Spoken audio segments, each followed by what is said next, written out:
नमस्कार, हमारा उत्तर प्रदेश लेकर मैं हूं आपके साथ संदीप निरंजन। सरकार खबरों का रुख करते हैं। लखनऊ में संभल की घटना पर प्रमुख सचिव गृह संजय प्रसाद का बयान सामने आया है। इस दौरान उन्होंने कहा कि न्यायिक आयोग ने अपनी गोपनीय रिपोर्ट सरकार को सौंप दी और रिपोर्ट का अध्ययन करने के बाद ही आगे की कार्रवाई की जाएगी। वहीं उन्होंने याद दिलाया कि घटना की जांच के लिए सरकार ने ही न्यायिक आयोग का गठन किया था।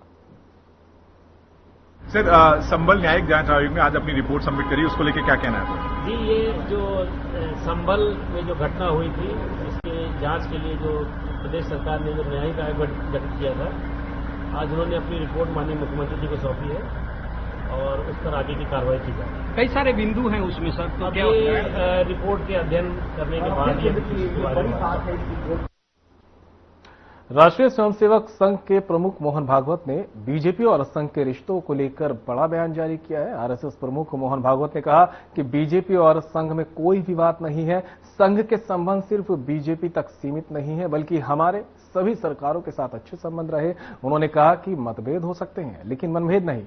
सरकार में निर्णय लेने के सवाल पर उन्होंने कहा कि ये कहना गलत है कि सरकार में सब कुछ संघ तय करता है। संघ केवल सलाह दे सकता है, लेकिन अंतिम निर्णय सरकार ही लेती है। वहीं मोहन भागवत ने कहा कि हम तय करते हैं तो इतना समय नहीं लगता। प्रधानमंत्री और मुख्यमंत्री को जेल जाने पर पद से हटाने वाले नए बिल पर उनका कहना था कि नेताओं की छवि साफ होनी चाहिए, लेकिन इस पर कानून बने या नहीं, ये संसद तय करेगी। यानी तकनीकी के मालिक मनुष्य बने रहे, तकनीकी मनुष्य की मालिक न बन जाए। पुराने जमाने में कहते थे कि पहले लाठी पहलवान घुमाता है, बाद में लाठी पहलवान को घुमाती है। आज हम कहते हैं कि पहले मोबाइल हम सुनते हैं, आजकल मोबाइल हमको सुनाता है। तो ये न हो, इसीलिए शिक्षा आवश्यक है।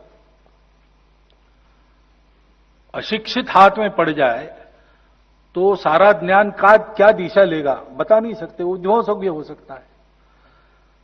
सुशिक्षा यानी केवल लिटरेसी नहीं, एजुकेशन यानी केवल स्कूलिंग, इंफॉर्मेशन क्रैमिंग नहीं, तो मनुष्य सुसंस्कृत बने, मनुष्य वास्तविक मनुष्य बने, इसको शिक्षा कहते हैं। वो शिक्षा मिलती है तो मनुष्य विष का भी उपयोग दवाई के रूप में कैसा करना, ये खोज लेता है। ऐसी शिक्षा अपेक्षित है। अपने देश की शिक्षा बहुत पहले लुप्त हो गई, लुप्त की गई। एक नई शिक्षा पद्धति इसलिए लाई गई कि हम लोग सदा विदेशी आक्रमकों के या विदेशी हमारे उस समय जो शासनकर्ता थे, हम उनके गुलाम थे, उनकी गुलामी में हम सदैव बने रहे। इस देश पर उनको राज्य करना था, इस देश का विकास नहीं करना था। और इसलिए सारी जो प्रणालियां उन्होंने बनाई, उसमें हम इस देश पर राज्य कैसा कर सके, इसको ध्यान में रखकर उन्होंने बनाया। उन्होंने इस देश को जीता था, इस देश को उनको अपने अधीन रखना था, उसके लिए जो करना है वो उन्होंने किया। लेकिन अब हम स्वतंत्र हो गए तो हमको राज्य चलाना केवल नहीं है, प्रजा पालन करना है। उसकी मानसिकता निर्माण होना, उसके लिए आवश्यक वो सारी जानकारी भूतकाल की भी बच्चों को मिलना, जिससे उसमें ये गौरव पैदा हो सके कि हम भी कुछ है, हम भी कर सकते हैं, हमने करके दिखाया है। ये सब परिवर्तन होना आवश्यक था। थोड़ा बहुत होते होते पिछले सालों में और इसका अवेयरनेस ज्यादा बढ़ा है, और इसलिए नई शिक्षा नीति में ये सारी बातें लाए, ऐसा प्रयास चल रहा है। कुछ बातें हो गई ऐसा मैं सुन रहा हूं, कुछ बातें होने वाली है, लेकिन शिक्षा में ये प्रणाली इस प्रकार बदलना, प्रशासन में भी इस प्रकार की प्रणाली बदलना, ये आवश्यक है। उदाहरणार्थ मैंने सुना, अब वो पुरानी बात है, अब होगी ऐसा नहीं। नागपुर में, मैं नागपुर का प्रचारक था, तो एक सज्जन आ गए, वहां इनकम टैक्स कॉलेज है, केरल से आए, आईपीएस कैडर के थे। वो कार्यालय ढूंढते आ गए और मुझे अटल बिहारी वाजपेयी से मिलना है। तो मेरे कार्यालय प्रमुख लोग यहां नहीं मिलेंगे, नहीं, यहां से उनके पास मेरा संदेश जा सकता है। तो वो जनसंघ का कार्यालय, उस समय बीजेपी थी, बीजेपी का कार्यालय है, वहां जाइए। तो उसने कहा वहां गया था, वहीं यहां भेजा है। तो अब क्यों भेजा मुझे मालूम नहीं, मैं नागपुर का प्रचारक था, इसलिए मुझे मेरे सामने ही उनको भेज दिया। उन्होंने कहा आपको अटल जी से काम क्या है? तो मुझे एलएक्यू करना है। क्या है एलएक्यू करना है? तो उन्होंने कहा मैं केरल से आता हूं, केरल में हम लोग अपनी वेष्टी मुंडू वो लपेट के, एक कुर्ता पहन के, हाफ शर्ट अथवा फुल कुर्ता वो पहन के हम ऑफिस में जाते हैं, ऑफिस में काम करते हैं। पुलिस वाला हूं इसलिए कभी कभी वर्दी में जाना पड़ता है, जाता हूं। यहां मैं आया, नागपुर इतना गर्म प्रदेश है, गर्मी के दिन भी थे वो, मैं ऐसे ही वेश में गया तो मुझे डांटा गया कि you have to follow the etiquettes, और ड्रेस कोड है। तो मुझे लगा ठीक है, तो मैंने जाकर खादी भंडार में कुर्ता पैजामा जैकेट सब खरीदा, वो पहन के गया। उनका ये नहीं चलता है, ड्रेस कोड ऐसा है, पूरा सूट चाहिए, कोट टाई वगैरह वगैरह सब। तो मुझे ये समझ में नहीं आया कि यहां नागपुर में गर्मी के दिनों में ये कैसे चलेगा भाई? हम तो उबाल उबाल कर आलू हो जाएंगे अंदर ही अंदर। तो मुझे एलएक्यू करना है कि ये कब बदलेगा। तो जब मैंने फिर उनको बताया अटल जी को, क्या पत्र भेजो, वहां दिल्ली में जाओ, यहां से वो बीजेपी का कार्यालय अलग है, बीजेपी अलग है, हम अलग है, सब समझाया। वो मान गए, अच्छे थे, गए होंगे पता नहीं। लेकिन इसकी चर्चा मैंने की तो लोगों ने बताया कि हमारे प्रशासनिक सेवा में ड्रिंकिंग एटिकेट्स सिखाए जाते हैं। अब ड्रिंकिंग एटिकेट्स ठीक है, पाश्चात्य देश, ठंड देश है, वहां ये उपाय करने पड़ते होंगे, तो वहां उसका एटिकेट भी है। हमारे यहां फॉरेन सर्विस में जो लोग जाते हैं शायद उनको ये ट्रेनिंग लेना पड़े, लेकिन सदा सर्वदा सबको ये सिखाने की क्या जरूरत है? तो कुछ परिवर्तन होना चाहिए। सब ऐसा ही है ऐसा मैं नहीं कह रहा हूं, स्वतंत्रता के बाद कुछ तो बदला ही होगा, क्योंकि अब लोगों का पालन भी करना है, लेकिन अभी भी गुंजाइश है। तो वो सारे परिवर्तन होने चाहिए और इसमें बहुत ज्यादा अप्रेंसिव होने की जरूरत नहीं। सब जगह अपनी परंपरा की, अपने मूल्यों की, अपने मूल्यगत आचरण की, यानी संस्कृति की शिक्षा देनी चाहिए। वो रिलीजियस नहीं है, वो सोशल है।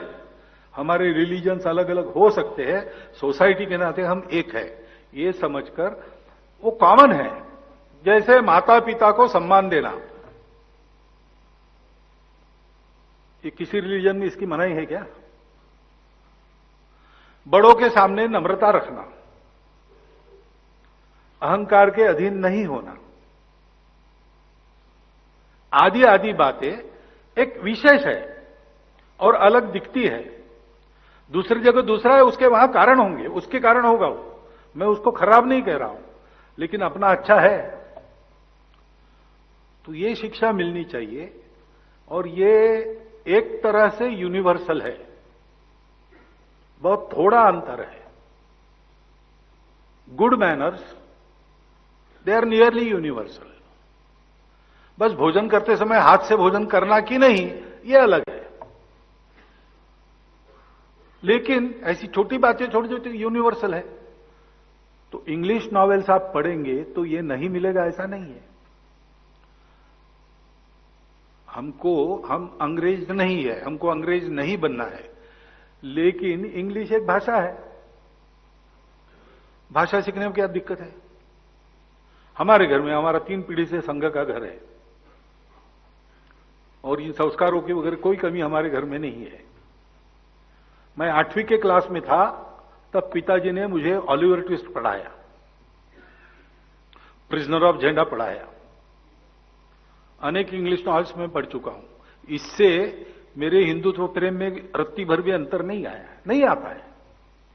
एक भाषा के नाते जो कथा वस्तु है उससे बोध लेने के नाते हम पढ़ते हैं तो उसका दुष्परिणाम नहीं होता। लेकिन हमने ऑलिवर ट्विस्ट, चार्ल्स डिकेंस का पढ़ा और प्रेमचंद की कहानियां छोड़ दी, ये ठीक नहीं है। हमारे यहां भी है, साहित्य की कितनी उच्च परंपरा है, रामायण महाभारत से लेकर उपनिषदों की कथाएं देखो, आज तक चलती आ रही।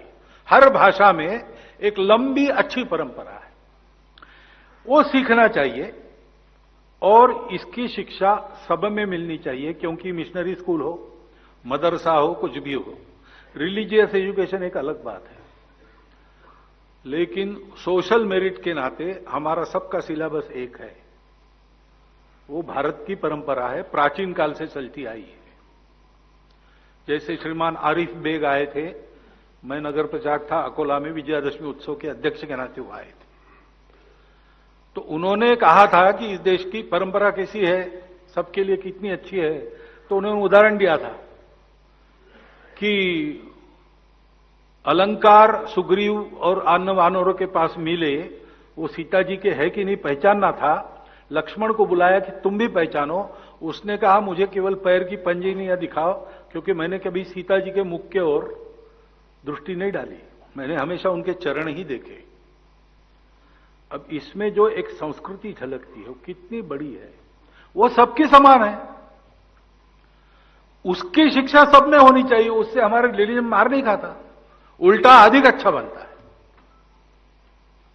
ये समझना चाहिए और ये संस्कार सब में होने चाहिए। ठीक है, आपकी जितनी ताकत है, मेरी जितनी ताकत है, मिशनरी स्कूल में वगैरह जब होंगे तब होंगे, मेरे घर में तो होने चाहिए ना, यहां से हम शुरू कर सकते हैं, वो करना चाहिए। और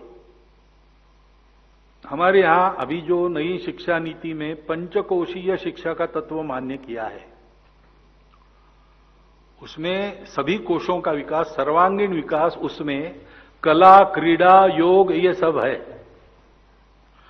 तो धीरे धीरे इसको विकसित करना पड़ेगा। जैसा मैंने कहा कि विपरीत शिक्षा में हम इतने आगे गए थे कि एकदम उड़ना संभव नहीं, तो टर्निंग शुरू हो गया है, वो रुके नहीं, चलता रहे, और पूरा टर्न होगा, उसको समय लगेगा।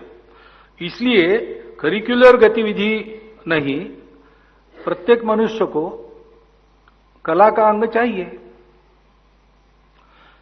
संगीत नृत्यम कला विहीना साक्षात पशु पुच्छ विषाणहीना, ऐसा कहते हैं। जिस मनुष्य को संगीत, नाट्य, नृत्य कला का अंग नहीं है, सभी का नहीं, किसी एक का, उसमें वो ट्रेंड ही होना चाहिए ऐसे नहीं, लेकिन अच्छा गाना समझ में आना चाहिए, सुर कान को पकड़ में आनी चाहिए, बुद्धि को नहीं समझे चलता है, इतना भी हो गया। ये भी जिसका नहीं होता वो कौन है, तो बिना पूछ सींग वाला पशु है, ऐसा अपने यहां कहा है परंपरा में। तो ये तो होना ही चाहिए, लेकिन इसमें एक अनिवार्य ये विषय जो है उससे काम नहीं होगा, ऐसा मुझे लगता है। क्योंकि मेरा अनुभव जो है, आप जिस बात को अनिवार्य करते हैं उसकी प्रतिक्रिया होती है। और छोटे बच्चों को, एक आदमी को कुत्ता था, उसको दवाई पिलाने को डॉक्टर ने कहा, और कहा कैसे पिलाएं, तो ये आसान है, उसको पकड़ो, घुटने में पक्का बंद करो, हिलेगा डुलेगा नहीं, फिर यहां दबाओ तो मुंह खोलेगा, दवाई डाल दो और मुंह बंद कर दो, और जब तक वो निगल नहीं लेता छोड़ो मत। पहले दिन उसने कुत्ते को पकड़ा कि सब किया, तो कुत्ता जान गया, दूसरे दिन भी किया तो कुत्ता जान गया कि 8 बजे ये दवाई पिलाता है, तो वो भाग जाए, फिर उसको पकड़ के लाना पड़े तो छटपटाए, ये करे वो करे, कभी काट ले कुछ, लेकिन इसने तय किया था।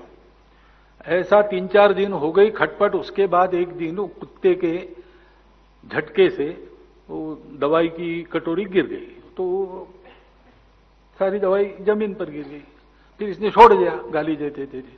उसने देखा कुत्ता जाकर दवाई चाट रहा है, यानी वैसे देते तो वो ले लेता। तो ये कंपल्शन का ये भी परिणाम होता है, उसको हर आवश्यक। संगीत जैसे विषय में, नाट्य, नृत्य, इन विषयों में ये मनुष्यता का एक स्वाभाविक झुकाव उसमें रखता है, उसको जागरूक करना पड़ता है, कंपल्सरी नहीं करना पड़ता है, इसकी टेस्ट लगानी पड़ती है, वो होना चाहिए। वो घरों में भी हो सकता है, विद्यालय में और अच्छी तरह हो सकता है। हमको संगीत की रुचि कैसी लगी, हमारे चाचा गाते थे, अच्छे गीत गायक थे, रेडियो स्टार भी थे, उनके चलते उनके अभ्यास के लिए घर में रिकॉर्ड्स आती थी, वो हम चाहे न चाहे वो सुननी पड़ती थी, सुनते थे। कविता सिखाने वाले शिक्षक कविता हमसे गवा लेते थे, तो हम सारा क्लास मिलकर गाता था एक एक कविता, और अपनी भाषाओं की कविता में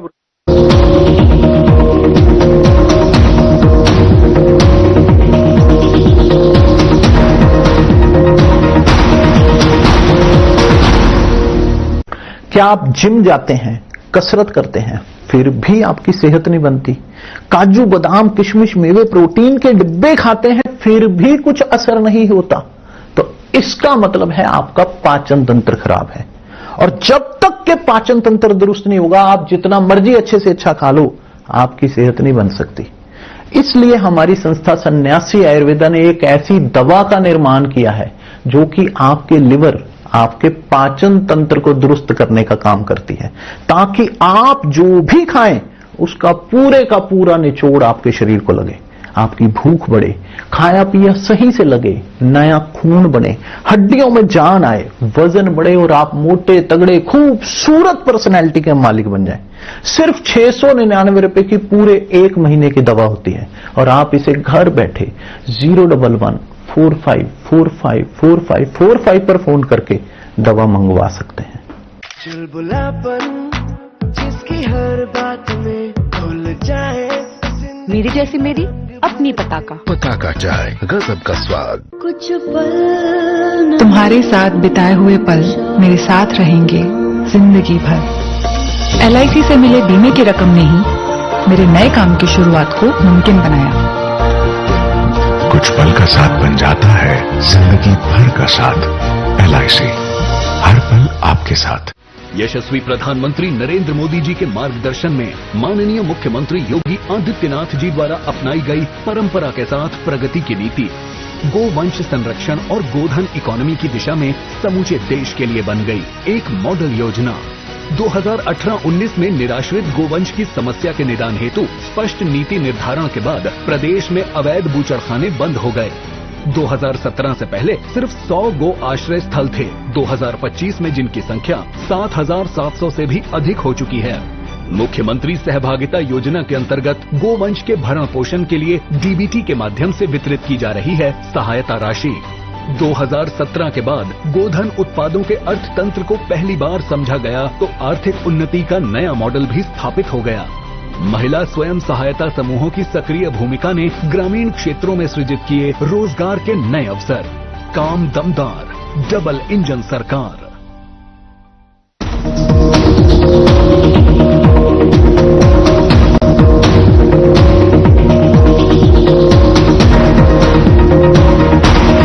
के बारे में शंकित लोग भी उनके प्रशिक्षण वर्ग में आते हैं, 10 दिन में बोलचाल की संस्कृत सीख लेते बड़े आनंद से। सिखाने का तत्व यह है कि सिखाने वाला उसकी उत्कृष्टता चाहिए और छात्र के लेवल पर उतरकर उसको सिखाने की उसकी कला चाहिए, तो वो रस उत्पन्न कर सकता है शिक्षा में। क्योंकि शिक्षा बाहर से देना नहीं है, शिक्षा मनुष्य के अंदर के ज्ञान को प्रस्फुटित करने की कला है। ये सब संस्कृत परंपरा से ही आता है, तो उसका उपयोग करके हम संस्कृत प्रमोट करें, अपने घर में संस्कृत स्तोत्र वगैरह करें, उसकी बारीकियां, उसके कुछ बड़े मनोरंजक है। तक्रम शक्रस्य दुर्लभा, ऐसा एक अंतिम पंक्ति है, यानी मट्ठा इंद्र को भी दुर्लभ है, पीने वाला मट्ठा। उसके पहले 3 प्रश्न है, क्या तक्रम, ऐसा 3 प्रश्न है, उसमें 2 आ गए एकदम। जयंतः कस्य वै सुता कथम विष्णुपदम प्रोक्तम। तो जयंत किसका लड़का है, ये दूसरे नंबर का प्रश्न है। उसके पहले नंबर का प्रश्न है, उसका उत्तर है मट्ठा। हां, भोजनांते च किम पेयम, मट्ठा। भोजन के बाद क्या पीना है। जयंतः कस्य वै सुता, इंद्र, जयंत इंद्र का पुत्र है। और कथम विष्णुपदम प्रोक्तम, विष्णुपद कैसा है, दुर्लभ। तो 3 प्रश्न पूछे, अंतिम पंक्ति में 3 उत्तर लिखे, तक्रम शक्रस्य दुर्लभ। उसका भाषण तो होता है मट्ठा इंद्र को दुर्लभ है। अब ये ऐसा बताते तो इंटरेस्ट उत्पन्न होता है। ये सारी बातें होती थी, ये करनी चाहिए। तो अपने आप बच्चे संस्कृत पढ़ेंगे, लेकिन संस्कृत का काम चलाओ ज्ञान कम से कम भारत को समझना चाहने वाले प्रत्येक को होना चाहिए।